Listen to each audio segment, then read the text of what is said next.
चलिए अब पैनल के पास चला जाए और ट्रेड्स की शुरुआत की जाए। गुड आफ्टरनून गावा सर, बताइए आप इस समय कौन सा स्टॉक पिक करेंगे? मेरे ख्याल से स्टॉक स्पेसिफिक होना चाहिए। गुड आफ्टरनून टू यू और सभी पैनलिस्ट को भी गुड आफ्टरनून। स्टॉक का नाम है ब्लू स्टार एग्रो लॉन्ग। अब ब्लू स्टार एग्रो ट्रेड करा ब्लू स्टार सॉरी आर्को ट्रेड करा करीब 1819 रुपीज के आसपास। स्टॉप लगाना चाहिए 1790 का और नियर टर्म टारगेट है 1880। Blue Star आर्को।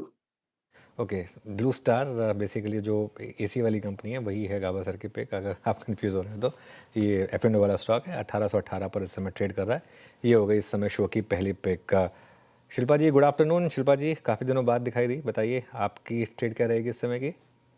Good afternoon everyone. मेरा ट्रेड रहेगा लॉन्ग साइड में चोला फाइनेंस में। चोला फाइनेंस में एक मोमेंटम है और बहुत स्ट्रॉन्ग वॉल्यूम पार्टिसिपेशन के साथ अभी हम देख रहे हैं कि स्टॉक टू डे हाई है।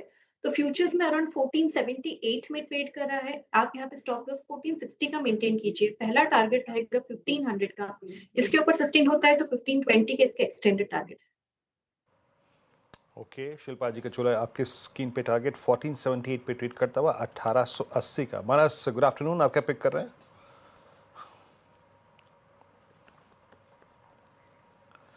मानस, अपना अनम्यूट बटन दबाइए प्लीज। माफ करिएगा अभिनय जी। तो यूनाइटेड स्पिरिट्स पे बिकवाली करने की राय रहेगी। यहाँ पर कंसोलिडेशन के बाद एक फ्रेश ब्रेकडाउन देखने को मिला है। मेरा समझना है कि जो मेरे ख्याल से मार्च का लो था उसको भी स्टॉक ब्रीच कर सकता है। तो यूनाइटेड स्पिरिट्स के फ्यूचर में बिकवाली करेंगे। 1290 रुपए के आसपास के प्राइस चल रहे हैं। आपको स्टॉप लॉस लगाना है 1306 का और टारगेट सेट करना है 1260। 1260 तक के टारगेट्स पॉसिबल है यूनाइटेड स्पिरिट्स के फ्यूचर में। चाहे तो 1300 वाला पुट ऑप्शन ले सकते हैं। 34 रुपए के आसपास ये ऑप्शन ट्रेड हो रहा है। इसमें आपको 27 रुपए का स्टॉप लॉस लगाना है, 50 रुपए के टारगेट सेट करने हैं और डिस्क्लोजर है कि इस पुट ऑप्शन में हमने अपने क्लाइंट्स को भी रिकमेंडेशन दिया हुआ है।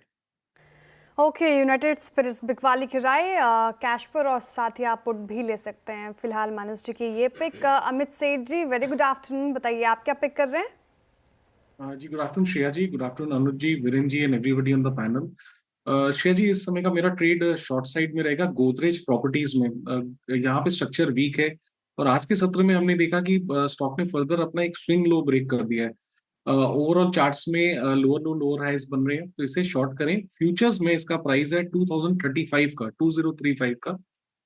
हमारे टारगेट्स रहेंगे 1990 के, 1990 के, और स्टॉप लॉस हमारा रहेगा 2070 रुपीज का।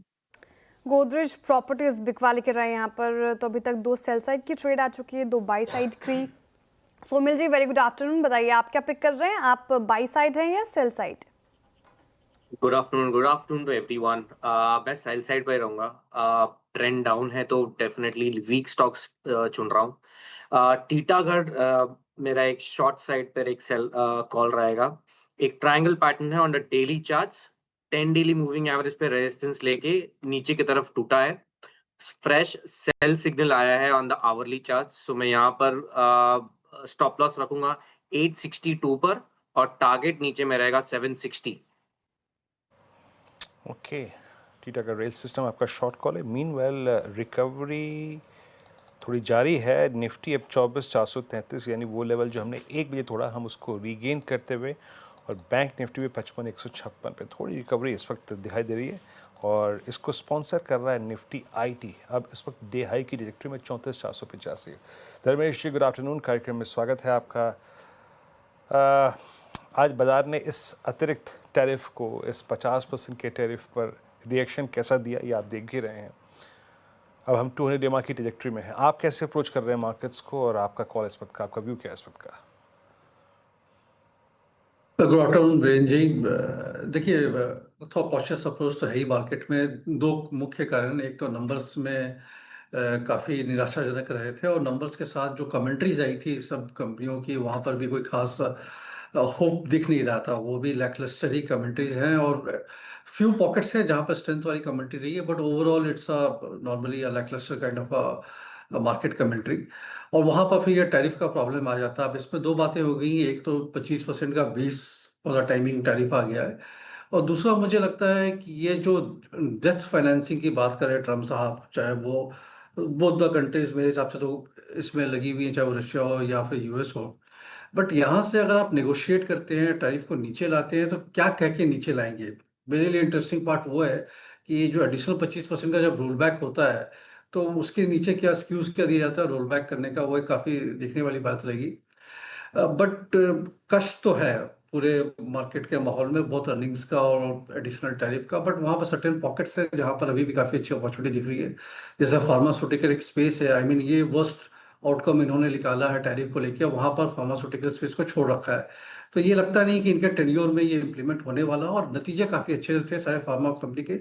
ये कहा जा सकता है कि थोड़ी स्टॉकिंग को लेकर के नंबर्स अच्छे आए थे, बट फिर भी मुझे लगता है कि फॉर एग्जांपल आपका एलिम्बिक फार्मास्यूटिकल है, एरिस लाइफ साइंसेज है, फिर सिप्ला है, इन सब के नतीजे में काफ़ी अच्छी ट्रैक्शन देखने को मिली थी। ग्लैंड फार्मास्यूटिकल है, तो वहाँ पे एक ट्रैक्शन बना सकते हैं। मेरा टॉपिक फार्मा स्पेस से लुपिन का रहेगा। एक तो उसका एक्सपोजर कम है, 38% यूएस का एक्सपोजर है, और काफ़ी डाइवर्सिफाइड काइंड ऑफ पोर्टफोलियो है। तो आने वाले दिनों में फार्मा में एक पोजीशन बना के चल सकते हैं। टू व्हीलर स्पेस में हीरो मोटोकॉर्प ने काफ़ी अच्छे नंबर्स दिए थे, सुबह का भी मॉर्निंग कॉल यही था कि आप बाई करके चले, और जिस तरीके इनके नंबर पैन आउट हुए हैं, मुझे लगता है फेस्टिव सीजन का एंट्री लेवल सेगमेंट में जैसे जैसे इंटरेस्ट रेट का ट्रांसमिशन होता है एक एडवांटेज रहेगा, तो उसमें बने रहने की सलाह रहेगी। अगर ट्रैक्शन देखें तो जुलाई मंथ में 21% का सेल्स ग्रोथ था, और अगर बजाज ऑटो से कंपेयर करें तो उनका 3.5% का ही सेल्स ग्रोथ था। बजाज ऑटो की कमेंट्री वीक है, 5 से 6% का ग्रोथ एक्सपेक्ट कर रहे हैं, जबकि यहाँ पर ट्रैक्शन का काफ़ी अच्छा एक्सपेक्टेशन है with stable margin. So pharma, automobiles में टू व्हीलर हो गए, फोर व्हीलर में एमएनएम हो गए, एंड डिफेंस एंड इंफ्रा, ये स्पेस में मुझे लगता है अभी भी काफ़ी अच्छी अपॉर्चुनिटी है बाई करके आगे बढ़ने के लिए।